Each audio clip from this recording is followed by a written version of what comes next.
Hello అందరికీ, welcome back to Tat Kitchen. ఈ వీడియోలో మనం ఎక్కువ వెజీస్తో సాంబార్ని చిక్కగా ఎలా ప్రిపేర్ చేసుకోవాలో చూద్దాం. ముందుగా కుక్కర్లో 1 కప్ కందిపప్పుని శుభ్రంగా కడిగి సరిపడా నీళ్లు పోసుకుని 3 విజిల్స్ వచ్చేంత వరకు కుక్ చేసుకుని పక్కన పెట్టుకోవాలి. అలాగే ఒక బౌల్లో ఒక పెద్ద నిమ్మకాయ సైజ్ అంత చింతపండుని వేడి నీళ్లు పోసుకుని నానబెట్టుకోండి. సాంబార్లోకి నేను క్యారెట్, రాడిష్, చిన్న ఉల్లిపాయలు, టమాటాలు, పచ్చిమిర్చి, ములక్కాయలు, గుమ్మడికాయ, సొరకాయ తీసుకున్నానండి. మీరు కావాలంటే ఇంకొన్ని వెజీస్ని యాడ్ చేసుకోవచ్చు.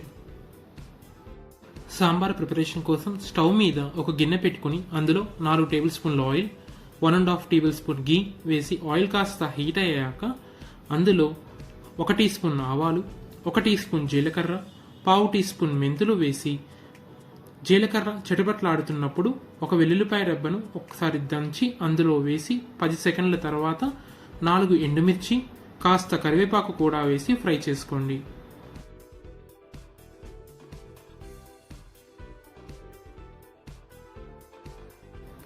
ఇప్పుడు మనం ఇందులోకి కట్ చేసి పెట్టుకున్న అన్ని కూరగాయలు, ఉల్లిపాయలు వేసి 1 టీ స్పూన్ పసుపు, 2 టేబుల్ స్పూన్ల గల్లుపు కూడా వేసి ఒకసారి బాగా కలిపి మూత పెట్టుకుని సొరకాయ బాగా కుక్ అయ్యేంత వరకు మీడియం ఫ్లేమ్లో కుక్ చేసుకోవాలి. సొరకాయ కుక్ అయితే మిగతా కూరగాయలన్నీ కుక్ అయినట్టే.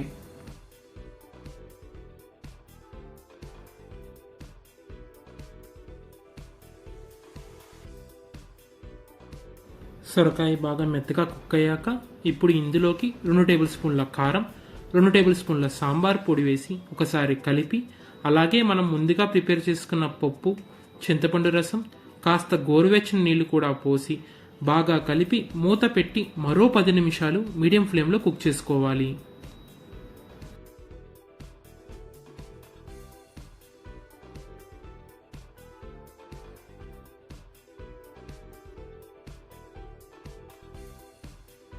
పది నిమిషాల తర్వాత ఫైనల్గా ఇందులోకి 2 టేబుల్ స్పూన్ల పంచదార, 1 టేబుల్ స్పూన్ సాంబారు పొడి వేసి ఒకసారి కలుపుకొని కాస్త కొత్తిమీరతో గార్నిష్ చేసి కలుపుకుంటూ 2 నిమిషాలు కుక్ చేసుకోండి. ఒకసారి సాల్ట్ చూసి అడ్జస్ట్ చేసుకోండి. అంతేనండి, అదిరిపోయే ముక్కల సాంబార్ రెడీ. సాంబార్లో ముక్కలు తినని వాళ్ళు కూడా ఒకసారి టేస్ట్ చేశాక అడిగి మరీ వేసుకుంటారు.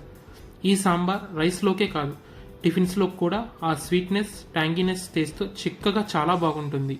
మీరు కూడా ఒకసారి ఇలా ట్రై చేసి చూడండి. మీ ఇంట్లో వాళ్ళు అందరూ ఇది మళ్ళీ మళ్ళీ చేయమని అడుగుతారు. మా ఈ రెసిపీని మీరు కూడా ట్రై చేసి ఎలా వచ్చిందో కమెంట్ చేయండి. మీకు ఇంకా ఎలాంటి రెసిపీస్ కావాలో కమెంట్ బాక్స్లో మెన్షన్ చేయండి. ఇలాంటి మరిన్ని రెసిపీస్తో మళ్ళీ కలుద్దాం. Until then stay tuned to Tat Kitchen. Please subscribe to Tat Kitchen for more recipes. Thank you.